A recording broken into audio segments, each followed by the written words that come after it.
Injil Matius pasal yang ke-26, pemberitahuan keempat tentang penderitaan Yesus, rencana untuk membunuh Yesus. Setelah Yesus selesai dengan segala pengajarannya itu, berkatalah ia kepada murid-muridnya, "Kamu tahu bahwa 2 hari lagi akan dirayakan Paskah, maka Anak Manusia akan diserahkan untuk disalibkan." Pada waktu itu berkumpullah imam-imam kepala dan tua-tua bangsa Yahudi di istana imam besar yang bernama Kayafas. Dan mereka merundingkan suatu rencana untuk menangkap Yesus dengan tipu muslihat dan untuk membunuh dia. Tetapi mereka berkata, "Jangan pada waktu perayaan, supaya jangan timbul keributan di antara rakyat." Yesus diurapi. Ketika Yesus berada di Betania, di rumah Simon si Kusta, datanglah seorang perempuan kepadanya membawa sebuah buli-buli pualam berisi minyak wangi yang mahal. Minyak itu dicurahkannya ke atas kepala Yesus yang sedang duduk makan. Melihat itu, murid-murid gusar dan berkata, "Untuk apa pemborosan ini? Sebab minyak itu dapat dijual dengan mahal dan uangnya dapat diberikan kepada orang-orang miskin." Tetapi Yesus mengetahui pikiran mereka lalu berkata, "Mengapa kamu menyusahkan perempuan ini? Sebab ia telah melakukan suatu perbuatan yang baik padaku. Karena orang-orang miskin selalu ada padamu, tetapi aku tidak akan selalu bersama-sama kamu. Sebab dengan mencurahkan minyak itu ke tubuhku, ia membuat suatu persiapan untuk penguburanku.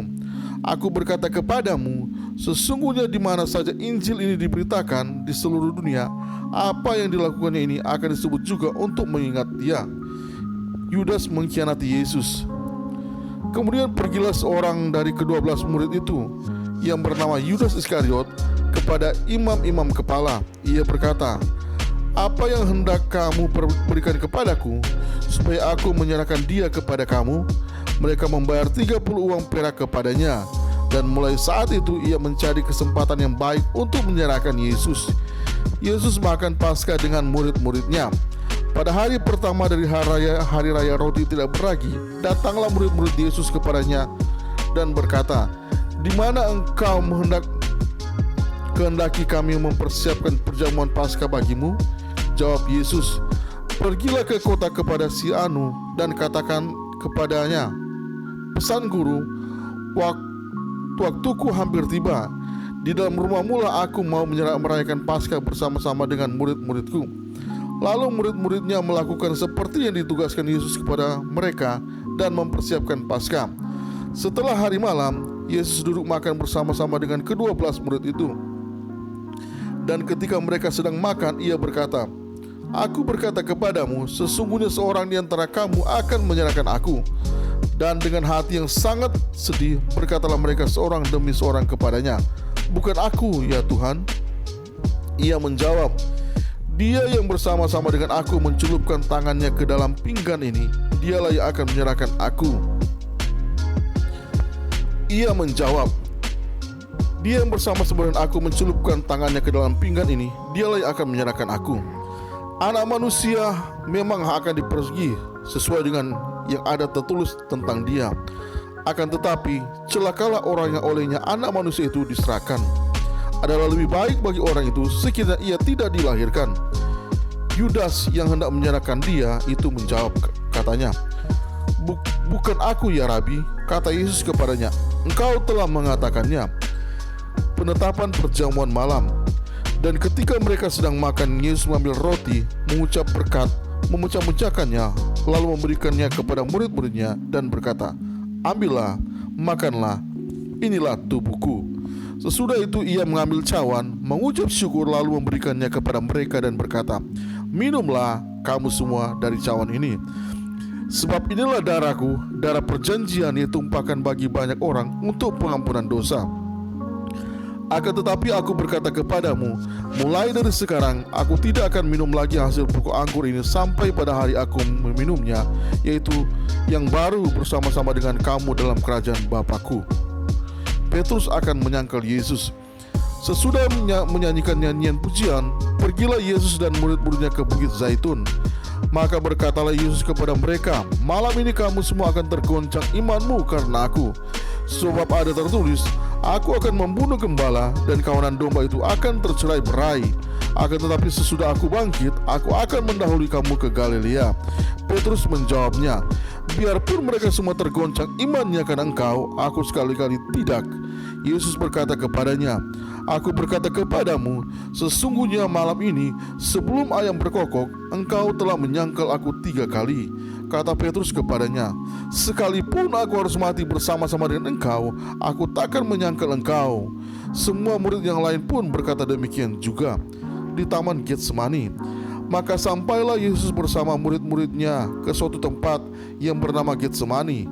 Lalu ia berkata kepada murid-muridnya, duduklah di sini sementara aku pergi ke sana untuk berdoa. Dan ia membawa Petrus dan kedua anak Zebedeus sertanya. Maka mulailah ia merasa sedih dan gentar. Lalu katanya kepada mereka, hatiku sangat sedih, seperti mau mati rasanya. Tinggallah di sini dan berjaga-jagalah dengan aku. Maka ia maju sedikit, lalu sujud dan berdoa. Katanya, iya Bapakku, jikalau sekiranya mungkin, biarlah cawan ini lalu daripadaku, tetapi janganlah seperti yang kukehendaki, melainkan seperti yang engkau kehendaki. Setelah itu ia kembali kepada murid-muridnya itu dan mendapati mereka sedang tidur. Dan ia berkata kepada Petrus, tidakkah kamu sanggup berjaga-jaga 1 jam dengan aku? Berjaga-jagalah dan berdoalah, supaya kamu jangan jatuh ke dalam pencobaan. Roh memang penurut, tetapi daging lemah. Lalu ia pergi untuk kedua kalinya dan berdoa. Katanya, ya Bapakku, jikalau cawan ini tidak mungkin lalu, kecuali apabila aku meminumnya, jadilah kehendakmu. Dan ketika ia kembali pula, ia mendapati mereka sedang tidur, sebab mata mereka sudah berat. Ia membiarkan mereka di situ, lalu pergi dan berdoa untuk ketiga kalinya, dan mengucapkan doa yang itu juga. Sesudah itu ia datang kepada murid-muridnya dan berkata kepada mereka, tidurlah sekarang dan istirahatlah. Lihat, saatnya sudah tiba bahwa Anak Manusia diserahkan ke tangan orang-orang berdosa. Bangunlah, marilah kita pergi.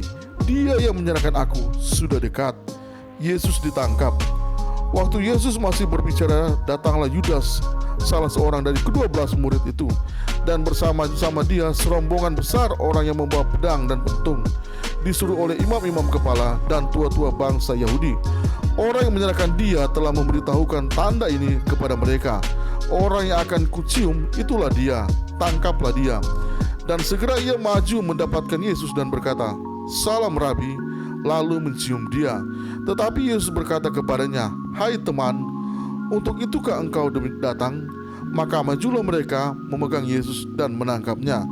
Tetapi seorang dari mereka yang menyertai Yesus mengulurkan tangannya, mengurus pedangnya dan menetakannya kepada hamba imam besar, sehingga putus telinganya.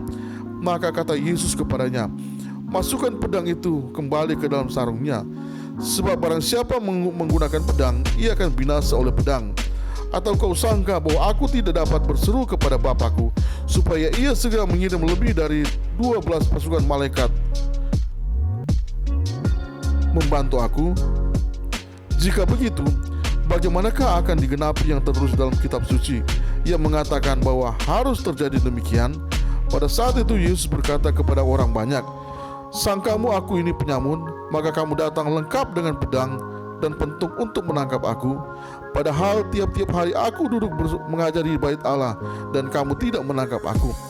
Akan tetapi semua ini terjadi supaya genap yang ada tertulis dalam kitab nabi-nabi. Lalu semua murid itu meninggalkan dia dan melarikan diri. Yesus di hadapan mahkamah agama. Sesudah mereka menangkap Yesus, mereka membawanya menghadap Kayafas, imam besar. Di situ telah berkumpul ahli-ahli Taurat dan tua-tua. Dan Petrus mengikuti dia dari jauh sampai ke halaman imam besar. Dan setelah masuk ke dalam, ia duduk di antara pengawal-pengawal untuk melihat kesudahan perkara itu.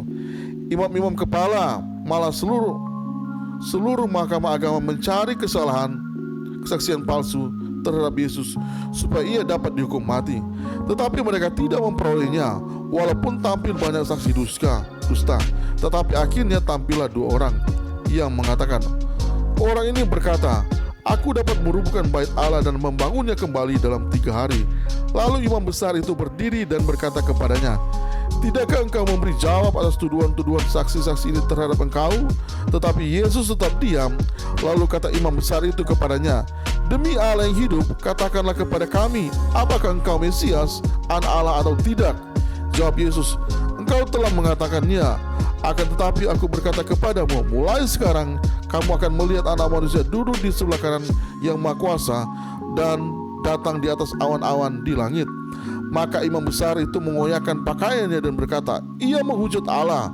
Untuk apa kita perlu saksi lagi? Sekarang telah kamu dengar hujatannya. Bagaimana pendapat kamu? Mereka menjawab dan berkata, ia harus dihukum mati. Lalu mereka meludahi mukanya dan meninjunya. Orang-orang lain memukul dia dan berkata, cobalah katakan kepada kami, hai Mesias, siapakah yang memukul engkau? Petrus menyangkal Yesus. Sementara itu Petrus duduk di luar di halaman. Maka datanglah seorang hamba perempuan kepadanya, katanya, engkau juga selalu bersama-sama dengan Yesus, orang Galilea itu. Tetapi ia menyangkalnya di depan semua orang, katanya, aku tidak tahu apa yang kau maksud. Ketika ia pergi ke pintu gerbang, seorang hamba lain melihat dia dan berkata kepada orang-orang yang di situ, orang ini bersama-sama dengan Yesus, orang Nazaret itu. Dan ia menyangkal pula dengan bersumpah, aku tidak kenal orang itu. Tidak lama kemudian orang-orang yang ada di situ datang kepada Petrus dan berkata, pasti engkau juga salah seorang dari mereka, itu nyata dari bahasamu. Maka mulailah Petrus mengutuk dan bersumpah, aku tidak kenal orang itu. Dan pada saat itu berkokoklah ayam. Maka teringatlah Petrus akan apa yang dikatakan Yesus kepadanya, sebelum ayam berkokok engkau telah menyangkal aku 3 kali. Lalu ia pergi keluar dan menangis dengan sedihnya. Pasal yang ke-27, Yesus diserahkan kepada Pilatus, kematian Yudas. Ketika hari mulai siang, semua imam kepala dan tua-tua bangsa Yahudi berkumpul dan mengambil keputusan untuk membunuh Yesus. Mereka membelenggu dia, lalu membawanya dan menyerahkannya kepada Pilatus, wali negeri itu. Pada waktu Yudas yang menyerahkan dia melihat bahwa Yesus telah dijatuhi hukuman mati, menyesallah ia, lalu ia mengembalikan uang yang 30 perak itu kepada imam-imam kepala dan tua-tua, dan berkata, aku telah berdosa karena menyerahkan darah orang yang tak bersalah. Tetapi jawab mereka, apa urusan kami dengan itu? Itu urusanmu sendiri. Maka ia pun melemparkan uang perak itu ke dalam bait suci, lalu pergi dari situ dan menggantung diri. Imam-imam kepala mengambil uang perak itu dan berkata, tidak diperbolehkan memasukkan uang ini ke dalam peti persembahan, sebab ini uang darah. Sesudah berunding, mereka membeli dengan uang itu tanah yang disebut tanah tukang periuk untuk dijadikan tempat pekuburan orang asing. Itulah sebabnya tanah itu sampai pada hari ini disebut tanah darah. Dengan demikian genaplah firman yang disampaikan oleh Nabi Yesaya. Mereka menerima 30 uang perak, itu harga yang ditetapkan untuk seorang menurut penilaian yang berlaku di antara orang Israel. Dan mereka memberikan uang itu untuk tanah tukang periuk, seperti yang dipesankan Tuhan kepadaku. Yesus di hadapan Pilatus. Lalu Yesus dihadapkan kepada wali negeri, dan wali negeri bertanya kepadanya, engkaukah raja orang Yahudi? Jawab Yesus, engkau sendiri mengatakannya. Tetapi atas tuduhan yang diajukan imam-imam kepala dan tua-tua terhadap dia, ia tidak memberi jawab apapun. Maka kata Pilatus kepadanya, tidakkah engkau dengar betapa banyaknya tuduhan saksi-saksi ini terhadap engkau? Tetapi ia tidak menjawab suatu kata pun, sehingga wali negeri itu sangat heran. Telah menjadi kebiasaan bagi wali negeri untuk membebaskan satu orang hukuman pada tiap-tiap hari raya itu atas pilihan orang banyak. Dan pada waktu itu ada dalam penjara seorang yang terkenal kejahatannya, yang bernama Yesus Barabas. Karena mereka sudah berkumpul di sana, Pilatus berkata kepada mereka, siapa yang kamu kehendaki kubebaskan bagimu, Yesus Barabas atau Yesus yang disebut Kristus? Ia memang mengetahui bahwa mereka telah menyerahkan Yesus karena dengki. Ketika Pilatus sedang duduk di kursi pengadilan, istrinya mengirim pesan kepadanya, jangan engkau mencampuri perkara orang benar itu, sebab karena dia aku sangat menderita dalam mimpi tadi malam. Tetapi oleh hasutan imam-imam dan kepala tua-tua, orang banyak bertekad untuk meminta supaya Barabas dibebaskan dan Yesus dihukum mati. Wali negeri menjawab dan berkata kepada mereka, siapa di antara kedua orang yang kami kehendaki kubebaskan bagimu? Kata mereka, Barabas. Kata Pilatus kepada mereka, "Jika begitu, apakah yang harus kuperbuat dengan Yesus yang disebut Kristus?" Mereka semua berseru, "Ia harus disalibkan," katanya. Tetapi kejahatan apakah yang telah dilakukannya? Namun mereka makin keras berteriak, "Ia harus disalibkan." Ketika Pilatus melihat bahwa segala usaha akan sia-sia, malah sudah mulai timbul kekacauan, ia mengambil air dan membasuh tangannya di hadapan orang banyak dan berkata, "Aku tidak bersalah terhadap darah orang ini.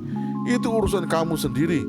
Dan seluruh rakyat itu menjawab, "Biarlah darahnya ditanggungkan atas kami dan atas anak-anak kami."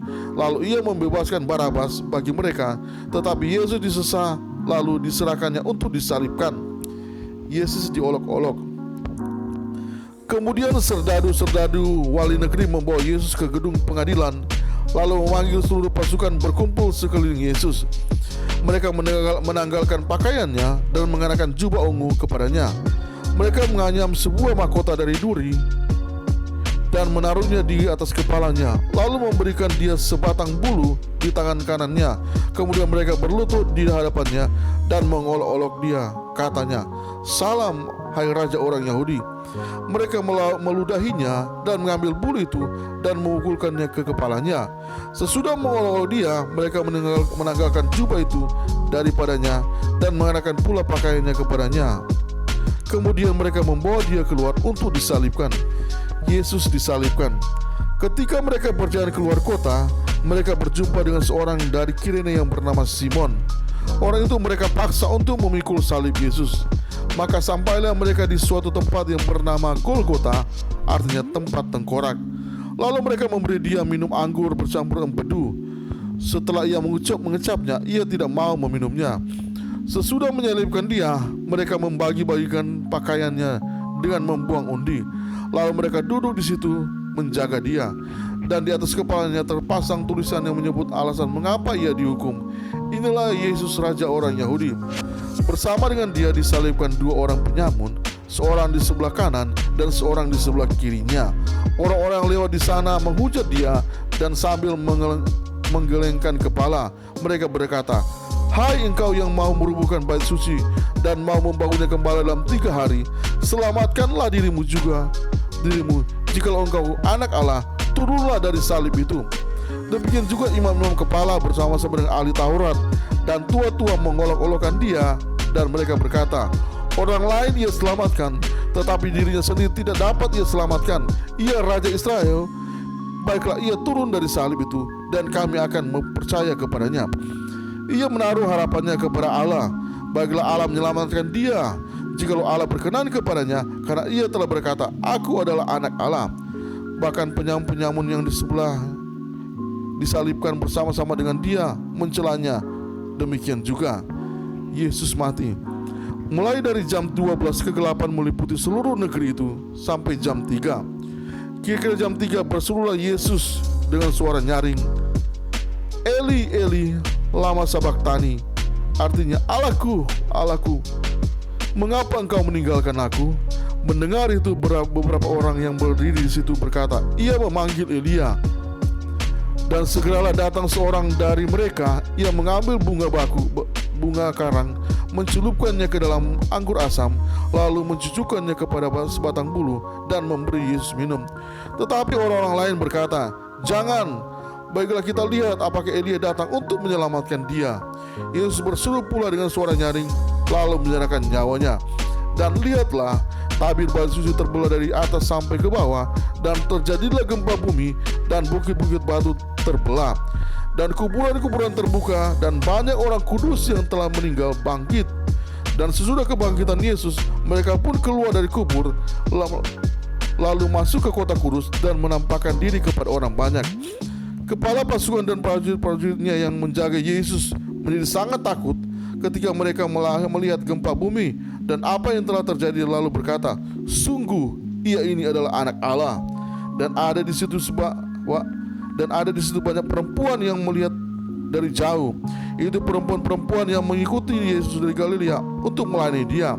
Di antara mereka terdapat Maria Magdalena dan Maria ibu Yakobus dan Yusuf dan ibu anak-anak Zebedeus. Yesus dikuburkan. Menjelang malam datanglah seorang kaya, orang Arimatea yang bernama Yusuf dan yang telah menjadi murid Yesus juga. Ia pergi menghadap Pilatus dan meminta mayat Yesus. Pilatus memerintahkan untuk menyerahkannya kepadanya, dan Yusuf pun mengambil mayat itu, mengapaninya dan dengan kain lenan yang putih bersih. Lalu ia membandingkannya di dalam kuburan yang baru yang digalinya di dalam bukit batu, dan sesudah menggulingkan sebuah batu besar ke pintu kubur itu, pergilah ia. Tetapi Maria Magdalena dan Maria yang lain tinggal di situ, duduk di depan kubur itu. Kubur Yesus dijaga. Keesokan harinya, yaitu sesudah hari persiapan, datanglah imam-imam kepala dan orang-orang Farisi bersama-sama menghadap Pilatus, dan mereka berkata, "Tuan, kami ingat bahwa si penyesat itu sewaktu hidupnya berkata, sesudah 3 hari aku akan bangkit. Karena itu perintahkanlah untuk menjaga kubur itu sampai hari yang ketiga. Jikalau tidak, murid-muridnya mungkin datang untuk mencuri dia, lalu mengatakan kepada rakyat, ia telah bangkit dari antara orang mati, sehingga penyesatan yang terakhir akan lebih buruk akibatnya daripada yang pertama." Kata Pilatus kepada mereka, "Ini penjaga-penjaga bagimu, pergi dan jagalah kubur itu sebaik-baiknya." Maka pergilah mereka, dan dengan bantuan penjaga-penjaga itu, mereka memeterai kubur itu dan menjaganya. Pasal yang ke-28, kebangkitan Yesus. Setelah hari Sabat lewat, menjelang penyingsingan fajar pada hari pertama minggu itu, pergilah Maria Magdalena dan Maria yang lain menengok kubur itu. Maka terjadilah gempa bumi yang hebat, sebab seorang malaikat Tuhan turun dari langit dan datang ke batu itu dan mengulingkannya, lalu duduk di atasnya. Wajahnya bagaikan kilat dan pakaiannya putih bagaikan salju. Dan penjaga-penjaga itu gentar ketakutan dan menjadi seperti orang-orang mati. Akan tetapi malaikat itu berkata kepada perempuan-perempuan itu, "Janganlah kamu takut, sebab aku tahu kamu mencari Yesus yang disalibkan itu. Ia tidak ada di sini, sebab ia telah bangkit, sama seperti yang telah dikatakannya. Mari lihatlah tempat ia berbaring. Dan segeralah pergi dan katakanlah kepada murid-muridnya bahwa ia telah bangkit dari antara orang mati. Ia mendahului kamu ke Galilea, di sana kamu akan melihat dia. Sesungguhnya aku telah mengatakannya kepadamu." Mereka segera pergi dari kubur itu dengan takut dan dengan sukacita yang besar, dan berlari sampai cepat-cepat untuk memberitahukannya kepada murid-murid Yesus. Tiba-tiba Yesus berjumpa dengan mereka dan berkata, "Salam bagimu." Mereka mendekatinya dan memeluk kakinya serta menyembahnya. Maka kata Yesus kepada mereka, "Jangan takut. Pergilah dan katakanlah kepada saudara-saudaraku supaya mereka pergi ke Galilea, dan di sanalah mereka akan melihat aku." Dusta Mahkamah Agama. Ketika mereka di tengah jalan, datanglah beberapa orang dari penjaga itu ke kota dan memberitahukan segala yang terjadi itu kepada imam-imam kepala. Dan sesudah berunding dengan tua-tua, mereka mengambil keputusan, lalu memberikan sejumlah besar uang kepada serdadu-serdadu itu, dan berkata, "Kamu harus mengatakan bahwa murid-muridnya datang malam-malam dan mencurinya ketika kamu sedang tidur. Dan apabila hal ini dikedengaran oleh wali negeri, kami akan berbicara dengan dia, sehingga kamu tidak beroleh kesulitan apa-apa." Mereka menerima uang itu dan berbuat seperti yang dipesankan kepada mereka. Dan cerita ini tersiar di antara orang Yahudi sampai sekarang ini. Perintah untuk memberitakan Injil. Dan ke-11 murid itu berangkat ke Galilea, ke bukit yang telah ditunjukkan Yesus kepada mereka. Ketika melihat dia, mereka menyembahnya, tetapi beberapa orang ragu-ragu. Yesus mendekati mereka dan berkata, "Kepadaku telah kuberikan segala kursi di sorga dan di bumi. Karena itu, pergilah, jadikanlah semua bangsa muridku, dan baptislah mereka dalam nama Bapa dan Anak dan Roh Kudus, dan ajarlah mereka melakukan segala sesuatu yang telah kuperintahkan kepadamu. Dan ketahuilah, aku menyertai kamu senantiasa sampai kepada akhir zaman."